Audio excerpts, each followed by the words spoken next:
Konnichiwa, everyone, and welcome to another one of my.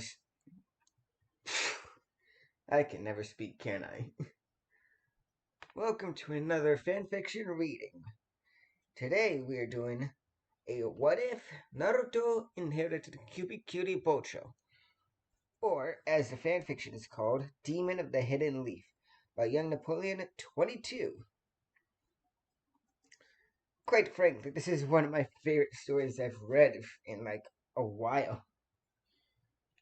Really sad that it has been uploaded in like almost 2 years.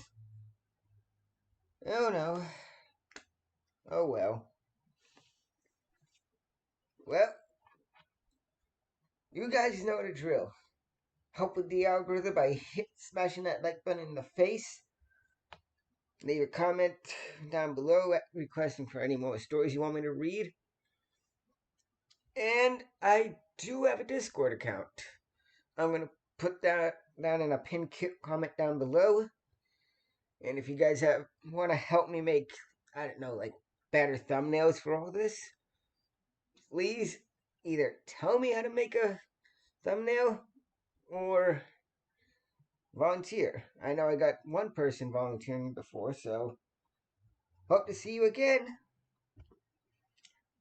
Alright, let's get into this fan fiction reading.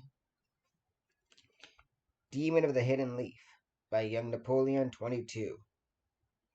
After witnessing what it means to be a real shinobi, Naruto decides that it's time to take off the kid gloves and get serious.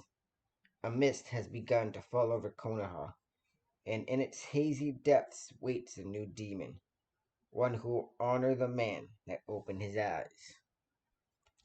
Chapter 1, Passing the Torch. Naruto sat on his knees, staring at the grave sites in front of him. He and his team had just finished their first C-ranked mission. Although certain variables inevitably upgraded it to an A rank, and now both of those variables lay buried in the earth. Zabuza Momochi and his partner, Haku. It had started out like any other basic escort mission. Naruto and his squad traveled slowly through the lands of fire to get to a port that would take them to Wave Country. But then everything changed when they were ambushed by a pair of Kirigaku Chunin, known as the Demon Brothers. The battle was short, but it foreshadowed an even greater threat lying in wait for them. The threat came in the form of Kyuubi's former Seven Swordsman member, Zabuza, Demon of the Mist, and master of the silent killing technique. After a hard-fought battle where the trio of Genin were forced to face the demon alone, save their sensei, Squad 7 managed to pull out a win. Or so they thought. Naruto's Jonin instructor, Kakashi, informed the team that Zabuza had survived the encounter. The hunter ninja that had taken him out was a fake. Estimating it would take their adversary at least a week to recover, Kakashi used that time to introduce his Genin to chakra control exercises. Naruto and his teammates practiced the tree climbing technique for 7 days before they were back in action and ready for round 2. That's where things got dicey. The reason being, over the course of that week, Naruto had met and made a friend, someone who taught him a valuable lesson. When you fight to protect someone, that is when you truly become strong. The young boy's words struck a chord with the blonde and left Naruto with a lot to think about. The following day they had met up again. The boy was gathering more herbs like before to aid his friend's recovery, and Naruto was more than happy to help. After that, the two spent time talking before the older raven-haired boy said he needed to return home. Naruto said his goodbyes and went back to his training, hopeful that he would get to see his friend again tomorrow. Give me a second.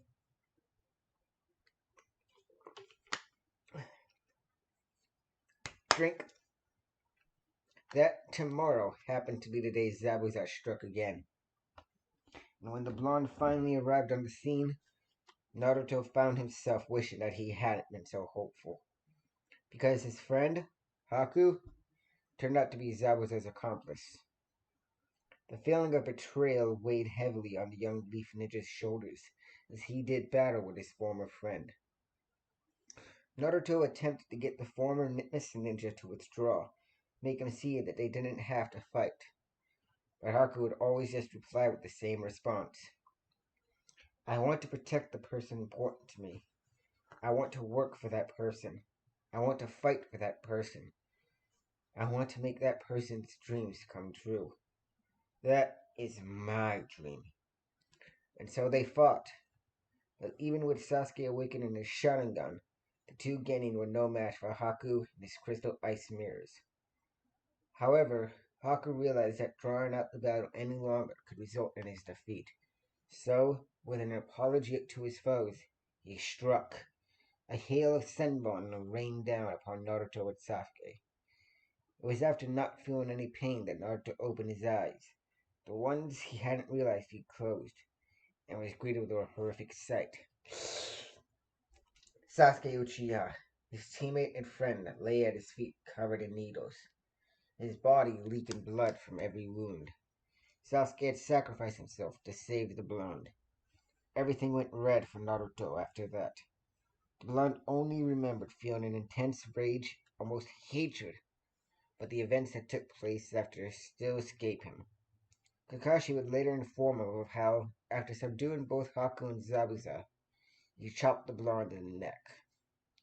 The next thing Naruto did recall was hearing Gato clap, and then the bloodbath brought on by an angry Zabuza, who fought with only a single kunai in his mouth to avenge the recently fallen Haku. Naruto would later learn that it had been Kakashi that had done the boy in with his Raikiri.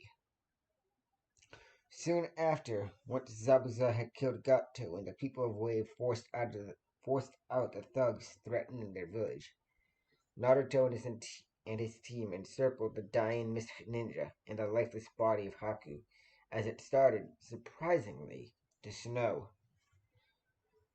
Zabuza spoke of just how much Haku meant to him, the boy's loyalty and his friendship, despite the swordsman's own cruel and blunt nature, of how he wished he could follow Haku into heaven, if only so that he could tell the young ninja in person, just once, how important he really was to Zabuza.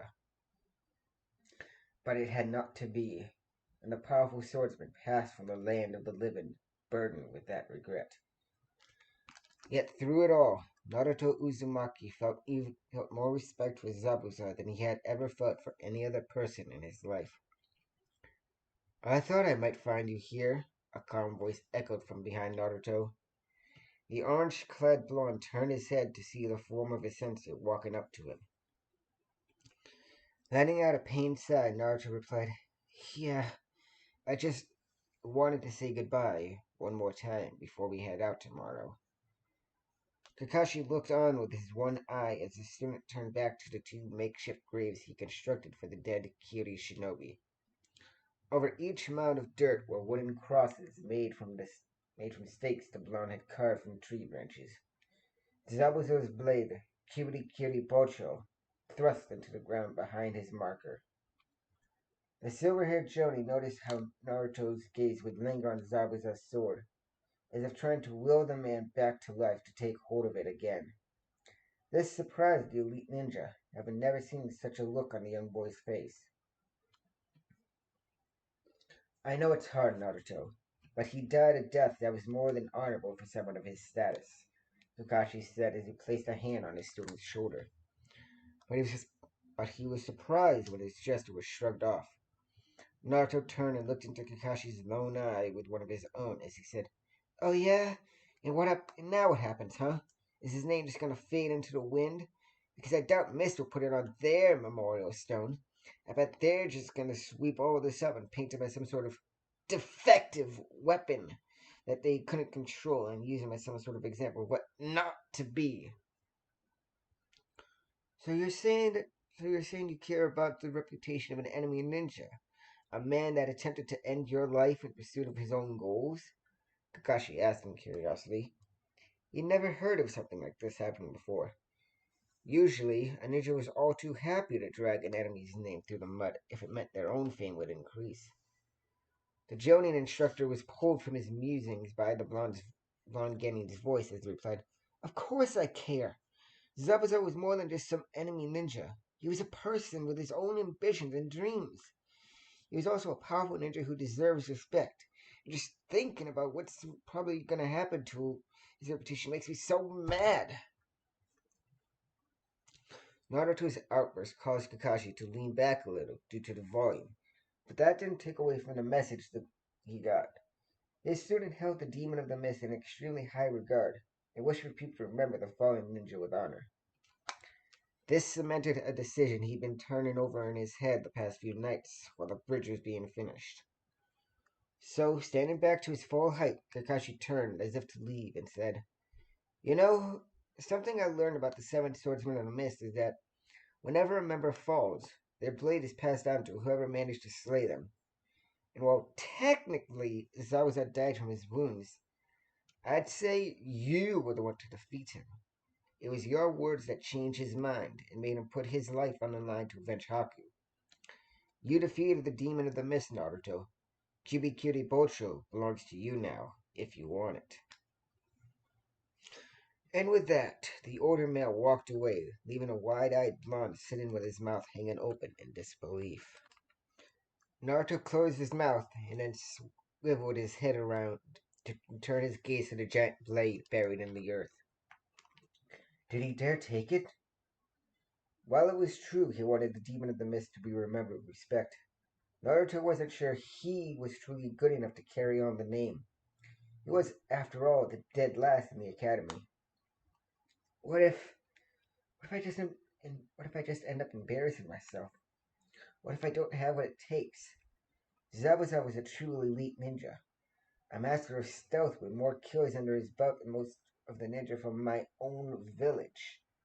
And on top of that, he was as powerful as Kakashi Sensei without using some special power. Kakashi Sensei even said that he needed a Sharingan to battle Zabuza. Can I really reach that kind of level? It was a glint of light that brought the blonde out of his whirling thoughts.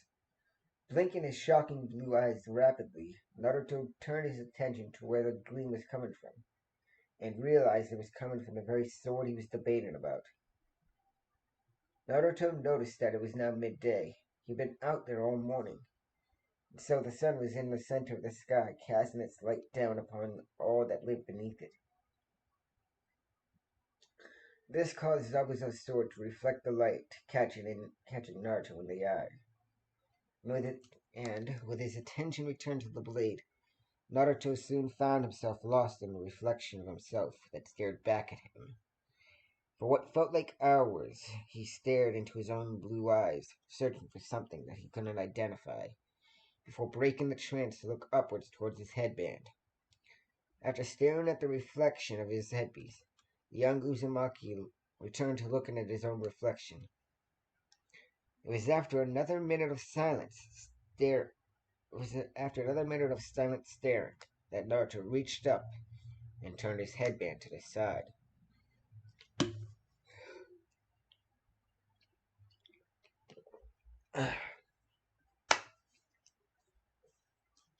Kakashi stood with two of his genin along the end of the great Naruto bridge. All of Wave Country seemed to be standing along the massive structure with the intent to see the team of ninja off. Now they just needed their fourth member. Ugh! What's taking that idiot so long? We were supposed to leave. We were supposed to have left hours ago, Kakashi-sensei. Sakura wailed to her superior. Besides her, Sasuke just raised a questioning eyebrow. Kakashi didn't even bother to look up from his book as he replied, "Don't worry, Sakura. I'm sure Naruto's on his way now. You know how he likes to spend time at the grave sites." "Yeah, I guess. But the mission's over. I want to go home. Not that I don't appreciate Tarzan-san's hospitality, but I just really miss my own bed." "Well, you'll be seeing him soon," Sasuke cut in. "Here comes the loser now." And he was right. Through the crowd of people, each member of Team 7 could see a mop of blonde hair making its way towards them. Soon Naruto exited the sea of people and greeted his fellow squad mates. Two of the three were surprised by what greeted them. Naruto stood before them, looking mostly the same, but there were two distinct differences. One was the fact that his headband had been turned sideways, and the other, more obvious thing, was the fact that he had stopped the sword. And the other more obvious thing was the fact that he had the sword that belonged to Zabuza strapped across his back. Almost immediately, Sakura was in his face, growling, "Naruto, you moron! What do you think you're doing with that sword? What kind of ninja robs someone's grave?" She ended up. She ended her interrogation with a fist to the top of Naruto's skull. Naruto massaged a small knot on his head as he answered his crush. "I didn't steal it, Sakura-chan. Ask Kakashi-sensei if you want. But I heard what you said about wanting to go home, so maybe we could talk about this later," he said in a subdued tone. The pink-haired girl was a little taken back by the low, tired voice her usually loud teammate spoke with. She eyed him with concern for a moment before turning into a sensei, then saying, "You're right, I do want to go home. So let's just go."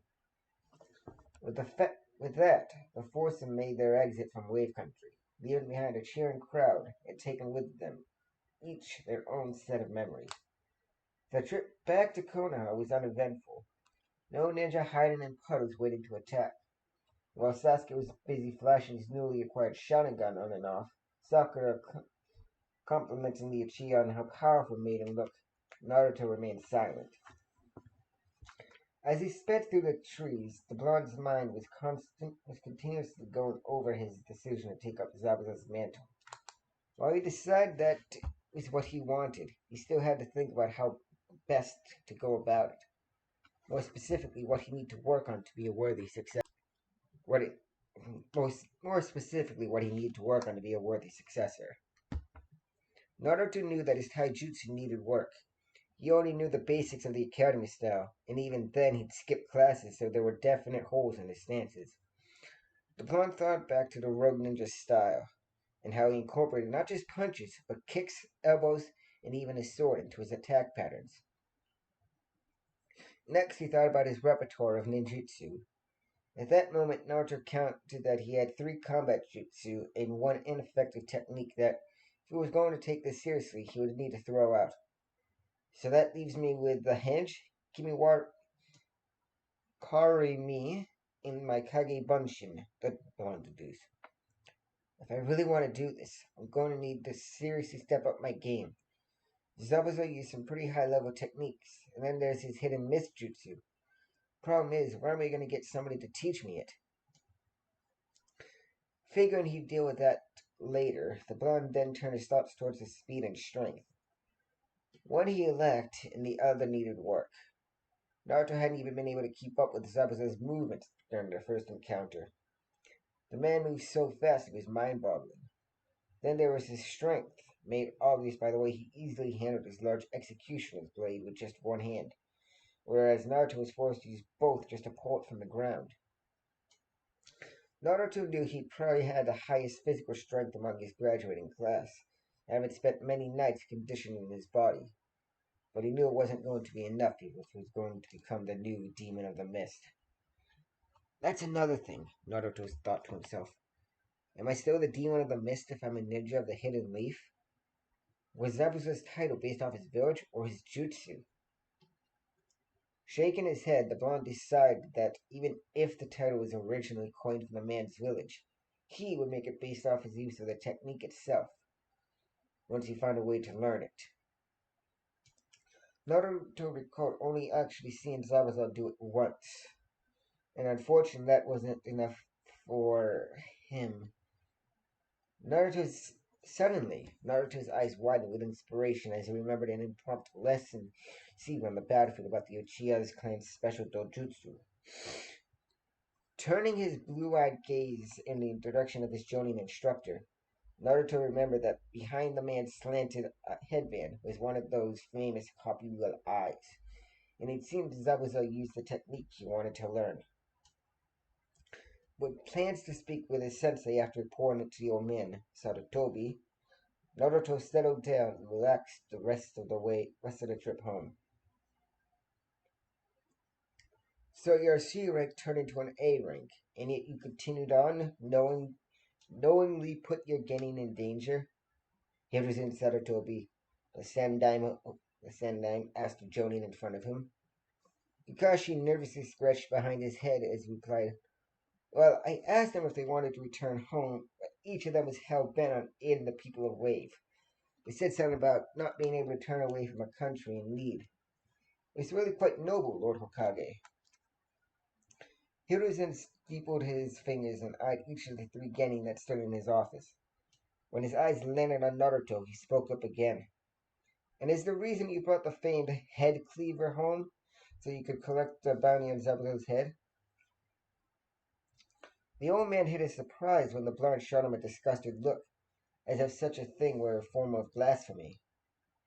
Naruto opened his mouth to speak, but Kakashi beat him to it. Actually, Lord Hokage, Naruto. Actually, Lord Hokage, Naruto thought it'd be interesting to learn how to use the sword.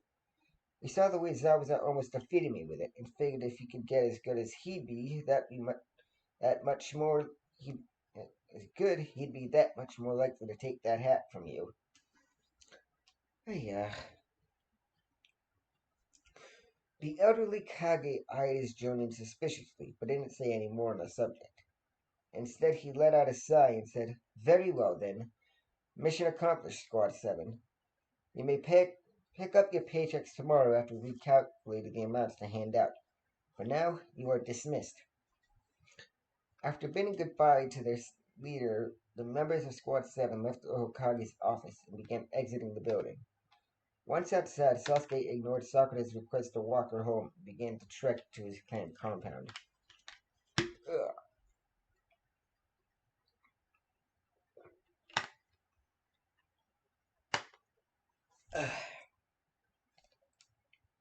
Naruto, seeing the young girl's sad eyes, attempted to cheer her up. Hey, Sakura-chan, if you want, I'll walk you home after I'm done talking to Kakashi-sensei. The sadness in Sakura's green eyes quickly turned to annoyance as she turned to look at her own teammate. Naruto Baka! How many times do I have to tell you? I don't want to go out with you, and I don't want to spend time with you outside of team stuff. You're annoying. And with that, the young Kunoichi huffed and walked off, leaving Naruto to slump a little in defeat. Sighing in resignation, the blonde turned his attention to his sensei, who had stopped and waited after hearing that his student wanted to talk to him. Naruto then asked, Kakashi-sensei, I can copy pretty much any jutsu, right? Peering over the top of his book, the silver-haired Jonin regarded his student with a curious brow. Just about, yeah, unless it's a technique tailored specifically for that ninja, like Haku's mirrors. Why? Because I was hoping were able to copy Zabuza's hidden jutsu, and that you could tell me how to do it. The older man was a little shocked at his student's request. What he'd said back in the Hokage's office was pretty much close to what he thought that was the truth, leaving out the admiration Naruto had for Zabuza for obvious reasons. So the fact that he asked to learn one of another villager's signature jutsu threw him off. Eyeing the blonde cautiously, he asked, I did, actually. Why? What did you want with it? Your Genin student asks you for help, and your first instinct is to question him? Naruto asked with an attitude. It is when I don't see any reason to teach him what he wants to know. Naruto turned his eyes away for a few moments, mulling over whether or not to reveal his true intentions before finally looking to Kakashi. I want to become the next demon of the mist, but to do that, I need to know the technique that helped make Zabuza so famous. Now Kakashi's eye was wide, his eyebrow disappearing into his slanted headband. His mouth hung open in shock before he replied. Naruto, do you understand what you just said? Do you understand what it means to take on that mantle? Because I don't think you do. The blonde in question lowered his head, blue eyes hidden by shadows as he answered. Actually, I do. That mission that mission opened my eyes, Kakashi-sensei. It helped me realize that being a ninja is more than just flashy moves and a fancy nickname. I learned that being a ninja is about stealth and being able to think ahead, to be able to shed the blood of another human being, because when it comes down to it, it's either you or them. I understand that. To truly honor Zabuza, I have to become a real shinobi. Naruto's speech hit the copy ninja hard. He never met a genin that spoke with such passion or understanding of what it meant to take up the title of a ninja. It's more than just putting on a headband. It's forging yourself into something beyond human. However, Kakashi needed to know one more thing before making his decision. Naruto, do you think you are ready to become the next demon of the mist? No, Naruto answered. I'm not ready. But that's why I'm going to train. For real this time. On the way back to the village, I went over the basics of what I need to improve on. And now it's time that I get to work. I'm not ready now, but I will be. That was all Kakashi needed to hear. Okay, Naruto, come with me and I'll teach you how to use the hidden mist jutsu. The morning after his return from Wave, found Naruto snoozing in his bed. The day before, he got Kakashi to teach him how to do the hidden mist jutsu. The surprise came when the young knucklehead learned that the technique wasn't solely dictated by a body of water, that a caster could breathe the mist out from their mouth. From there, it was simply a matter of figuring out how to transfer his chakra into the right nature. This led Naruto to wondering about what the journey meant by nature, and ultimately Takashi handed him his student a very plain-looking scrap of paper. It's meant to react whenever someone feeds a bit of their chakra into it. Then, depending on what sort of element you align with, the scrap will change. Go ahead and try it first, then I'll explain what the results mean. The last Uzumaki quickly discovered that he was actually a wind type, which disappointed him at first, but those feelings were mollified by Kakashi explaining that such a thing didn't mean he couldn't use other techniques, just that it would take more effort to do so. Case in point being the fact Naruto had already managed to perform Zabuza's famous technique. And while the blonde was put out that he probably never learned a fireball jutsu that Sasuke loved to show off, he was glad to know that his massive reserves would help him turn the hidden mist jutsu into an impenetrable shroud that not even Uchiha's legendary eyes could see through. It was a small comfort, but it was the first step on the long road to his goal. Afterwards, Naruto had gone to Ichiraku's to regale the father-daughter duo of his time in Wave. It was on the walk home that he noticed the looks he was getting. Now, Naruto had grown used to being looked at, mostly in disgust or anger. But this time the civilians looked at him with confusion and a little bit of fear. Or rather, they looked at his sword with fear. Naruto knew the civilians didn't understand the true nature of the blade, so he guessed that they were just afraid that he had it. This made Naruto scoff. After returning home, he completed his workout and then went to bed. He had a busy day tomorrow. Ugh. Honestly, I don't know if I should keep pausing the recording to drink water when I need to take a break, but I don't know.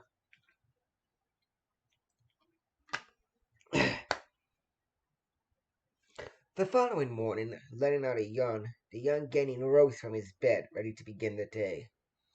After finishing his morning routine, the blonde went to get dressed, and then he stopped.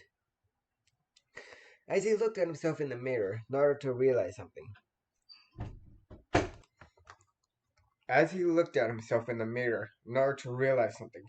His wardrobe needed an upgrade. The blonde thought about how he had seen not only Zabuza dress, but Haku and Kakashi Sensei as well. All three of them wore dark or neutral colors that helped keep them hidden in their alignment. Staring at his reflection in the mirror, and his orange pants and his orange jacket, yet to be zipped up, with the black shirt underneath, Naruto cringed. I can't strike fear into my opponents looking like this. Where am I going to get new clothes? Everywhere I go, people want to sell to me, unless they don't know it's me they're selling to. Setting up his hands in the proper sign, and then a puff of smoke later, Naruto was replaced with a young brunette boy with green eyes dressed in basic civilian clothes. It didn't take long for Naruto to find a store that sold shinobi items. Being a ninja village meant that many of the stores catered to that groups of clientele. With the ringing of the bell atop the door, the disguised Uzumaki made his way inside the store that looked promising. When the young woman behind the counter didn't say anything, Naruto had to hold back a grin. How successful his plan was turning out. Why hadn't he thought of this before? Scanning the shop looking for his section, the former blonde noticed that there were two women by the dressing room talking. The first one he recognized from the academy. She'd have been a guest speaker in their genjutsu class. Kurenai Yuhi, if memory served right. She was beautiful, something Naruto could see even with his crush on Sakura. She had shoulder-length raven black hair and piercing red eyes that were shadowed with liner. The older Kunoichi was outfitted in a thigh-length dress that was a mixture between a kimono and medical tape. One of the sleeves had been torn away, and this showed that her entire arm from bicep to fingertip was wrapped in bandages. Naruto could see mesh armor underneath from the neckline of her dress. Kurenai wore standard shinobi sandals, and her headband was used to keep her hair out of her face. Turning his gaze over, Naruto was met with the sight of another beautiful young woman. This one Naruto hadn't seen before. Her hair was purple and tied back in a fanning ponytail. Her eyes were a light brown and were pupilless, but that only added to their look in Naruto's mind. The Kunoichi was dressed in a tan trench coat and a mesh shirt, her lower body barely covered by her burnt orange skirt. Naruto saw that she also wore shin guards, along with the standard shinobi sandals. Apparently, he'd been staring too long, because the purple-haired woman turned her eyes on him and said, "Hey, kid, why don't you take a picture? It'll last longer." This snapped Naruto out of his stupor and shaking his head to clear his mind, and this snapped Naruto out of his stupor and shaking his head to clear his mind, answered, "Sorry, I didn't mean to stare. I just, got caught in checking out two hot women. There's no need to deny it. But next time remember the golden rule. Glance and turn. Otherwise," here Naruto lost sight of her until he felt cold steel pressing gently against his cheek. "You may just get hurt." Swallowing the lump in his throat, the disguised Uzumaki nodded before saying, "Lesson learned. Again, I'm sorry for staring." Uncle pulled away from him and patted him on the shoulder. "Good. Sorry if I scared you. I just feel it's my duty as a woman to curb any signs of perversion, so that so that there there are at least a few decent men in the world, you know." Um, Uncle, enough. If you keep antagonizing the kid, I won't treat you to dongo, and you'll have to buy it yourself. Kurenai cut in, taking pity on the young boy. This got the other Kunoichi's attention quickly. "No, okay, I'll stop. Just anything but that." Smirking in satisfaction, Kurenai said, "Good, then let's go. We've been here way too long, and you haven't bought anything. And you haven't even bought anything." Ugh, can't speak. As she followed her raven-haired friend out of the door, Uncle muttered, "Of course I didn't. We were there for you, remember?" Once he was alone again, Naruto shook his head in amusement before turning his head back to the matter at hand, outfitting himself like a true shinobi.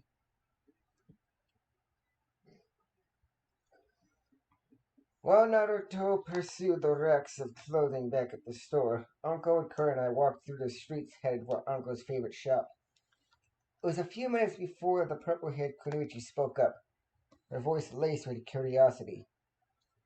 "Was it just me, or was that kid back in the store wearing a henge?" "No, I noticed it too," Kurenai replied. "That's weird. You have any idea who could have been, or why they might have been doing it?" Kurenai shook her head. "I'm not really sure about the why, but I have a good guess at the who. This interested Uncle. Really? Who was it, and how do you know? By this time they made it. By this time they made it to the dongo shop, and both women sat down at the bar. While the T&I specialist motioned her order to the man behind the counter, Koda and I answered her question. I'm pretty sure it was Naruto Uzumaki. Anko's face Anko's face crinkled in confusion. The brat your little Hyuga girl's got a crush on? How do you know? He's one of only a handful of he he is one of only a handful of people with a chocolate signature as noticeable as the one he's got. The others being Lord Hokage, Kakashi, and Guy. And I don't see any reason they'd be using a transformation jutsu to sneak go into a clothing store. Ugh. Curse my freaking stutter. But why does that kid need to sneak into a clothing store? Uncle asked around him. Uncle asked around a mouthful of the dumplings that had just been handed to her. Because many of the villagers don't get too happy when he enters their shops. At least that's what Hinata's told me from watching him. The rest of the time together, Uncle's face remained scrunched in thought. Inside one of the changing stalls, Naruto had undone his disguise and was checking himself in the mirror. His torso was covered in a sleeveless black hoodie zipped to the top. His lower body was hidden away underneath a pair of black cargo pants, with his kunai and shuriken holsters strapped to his thigh and hip respectively. On his feet were the regulation sandals, and his wrists were taped. His headband was tied around his forehead, but remained turned to the side, and finally, Naruto had wrapped white medical tape around the lower half of his face. The blonde turned from one side to the other, taking in his new look before grinning in satisfaction, and changed before replacing his henge. After that was done, he gathered his clothes and proceeded towards the register to check out. Once finished buying his new clothes and making sure he had extra, Naruto exited the store and returned home, where he then proceeded to once again drop his transformation jutsu. As he was putting his new wardrobe away, the blonde thought about what his first step should be to reaching his goal. I should probably work on my taijutsu first, he said quietly to himself. And with that thought in mind, Naruto once again left his little apartment to make his way towards the library. It used to be that Naruto wasn't particularly allowed in the library. The woman who banned him from being a the woman who ran it banned him for being a troublemaker. But now that he was an official ninja of the village, Naruto was granted a special level of access to certain sections of the building. However, with Konoha being a ninja village, there were still some sections that only Chunin or above level shinobi were allowed to pull from. Naruto was fine with that for now. The amount of knowledge available to him now was vastly superior to the scraps he'd been fed in the academy. So the blonde decided to make do with what he was given and be happy with it. His obvious first stop was the taijutsu section, followed swiftly by a section dedicated to training exercises. Taking a handful of both types, the blonde ambled over to a table and sat down before opening up the first taijutsu scroll. The Kam no Ken, or Turtle Fist, specializes in counterattacks. This style uses the openings of your opponent. This style uses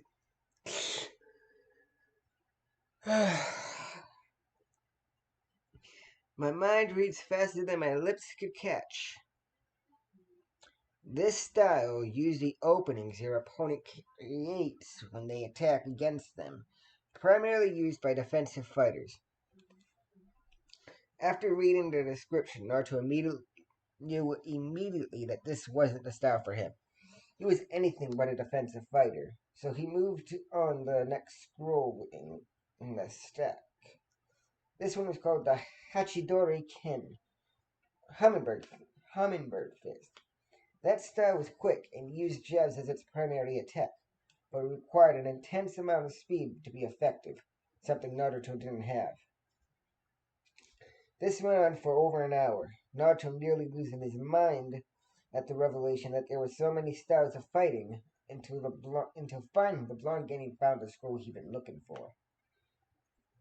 After opening the parchment and reading the description, Naruto's face lit up into a 1,000-watt smile. He found his new taijutsu style, the Ono Ken, King's Fist. This style not only incorporated using more than just standard punches and kicks, it was also based on strength. Naruto read further and found it got a huge boost if the user was fast, although speed wasn't the primary element. And although it didn't have a 5-star defense, Naruto believed in striking first and taking out your enemy before they had a chance to counter. With his new taijutsu style selected, Naruto moved on to finding training methods to become a more effective ninja. The first one he looked at wasn't a technique, but a method: weights. This was something that the blonde had heard of, but never thought of to try because he still had his head in the clouds. But now, with the realization that his current level wasn't going to cut it anymore, Naruto decided that weights may just be a good idea.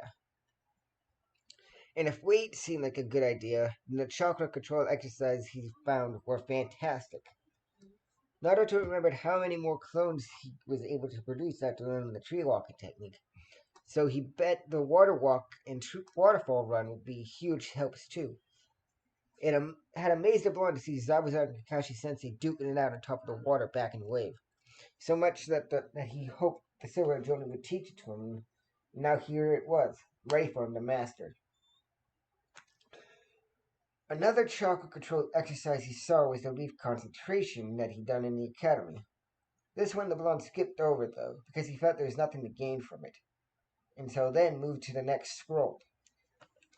This went on for another half hour before Naruto decided it would be a good idea to get some training in. So he returned most of the scrolls he'd taken and left with the few that he needed to look at for reference. I'll pick up scrolls on Kenjutsu tomorrow, Naruto reminded himself as he walked out the door.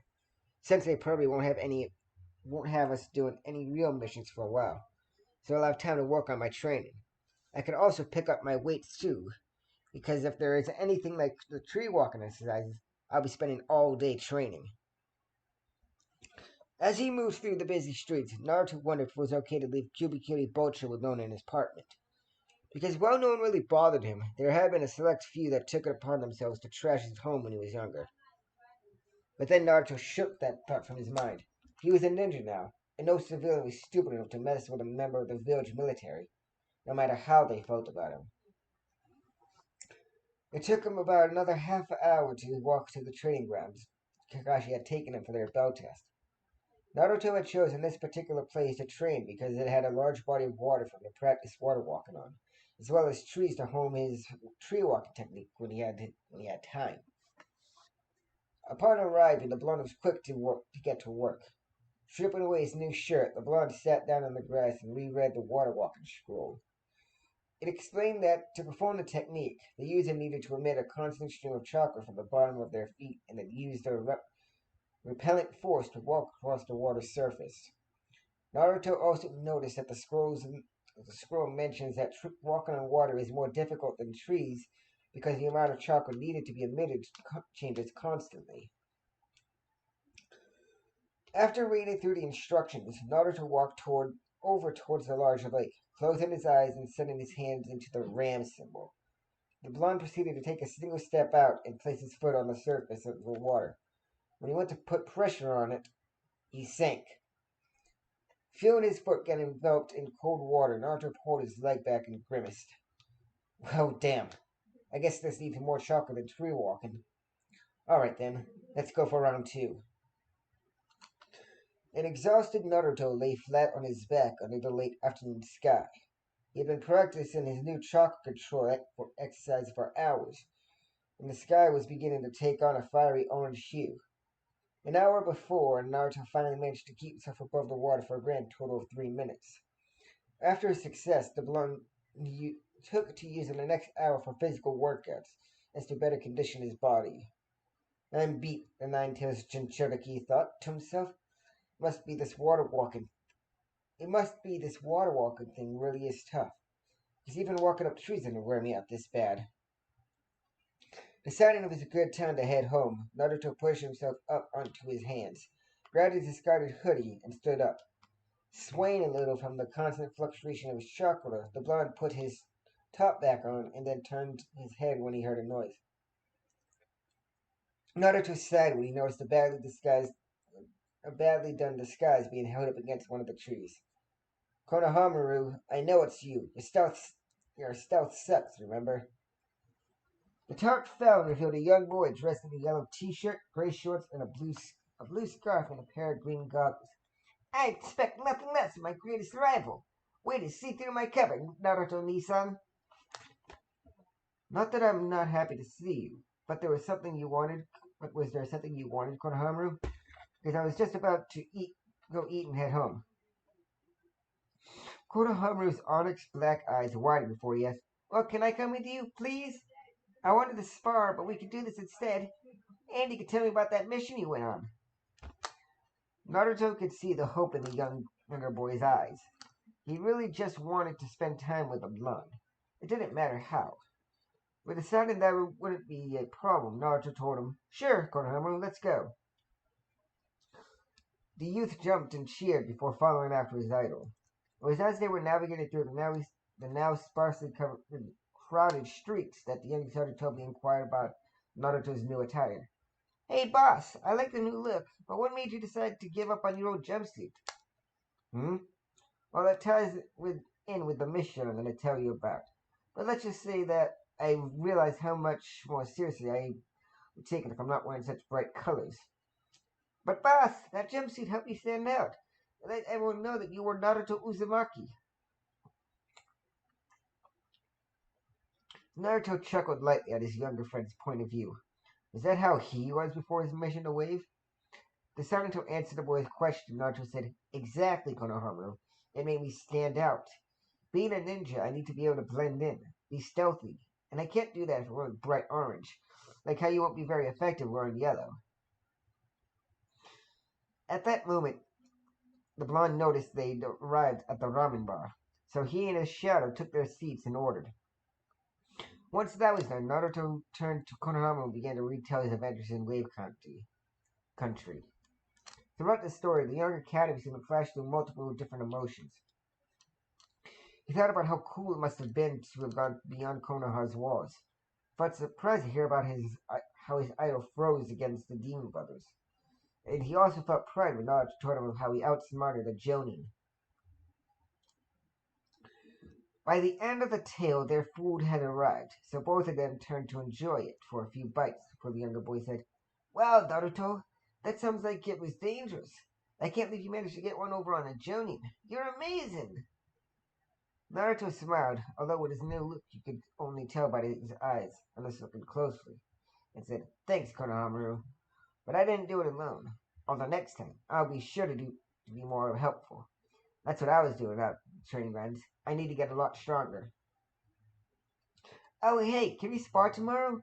We can meet up where I found you earlier and you and I could duke it out. How's that sound? At first, Naruto was going to agree just because he knew how much the younger boy missed him. But then he remembered that Konohamaru was an academy student, and tomorrow is Wednesday. Konohamaru, don't you have class tomorrow?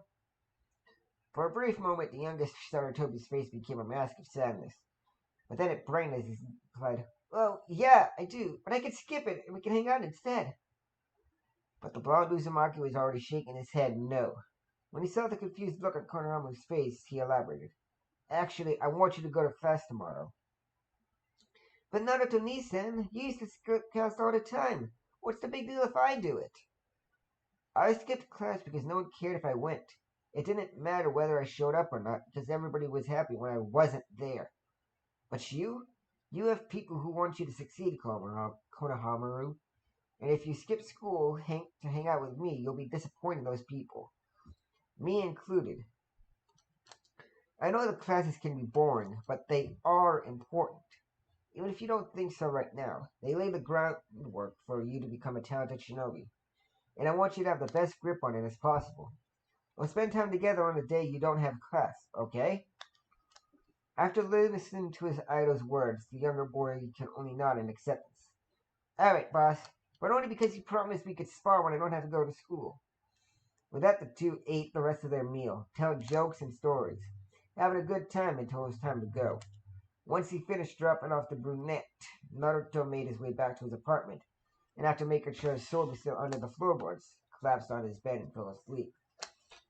And, well, that's the first chapter of Demon of the Hidden Leaf. Honestly, I remember reading this story a long time ago, and I just realized I didn't have my headphones plugged in, so. uh,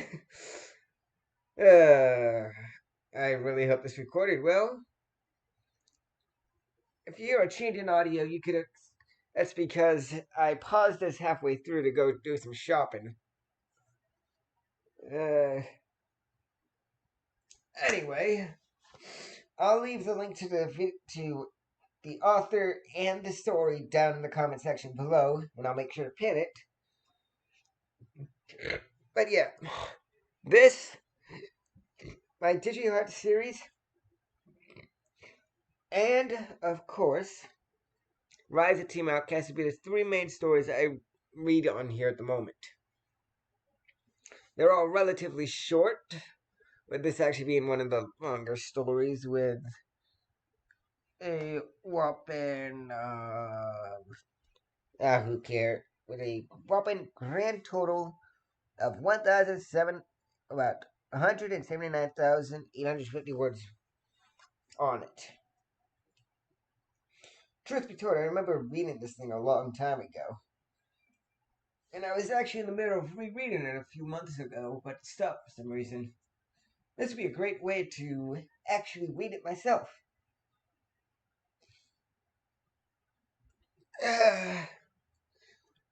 Well, I hope you all enjoyed. You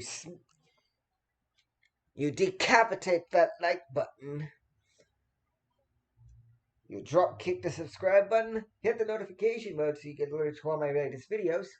And share this video with your friends.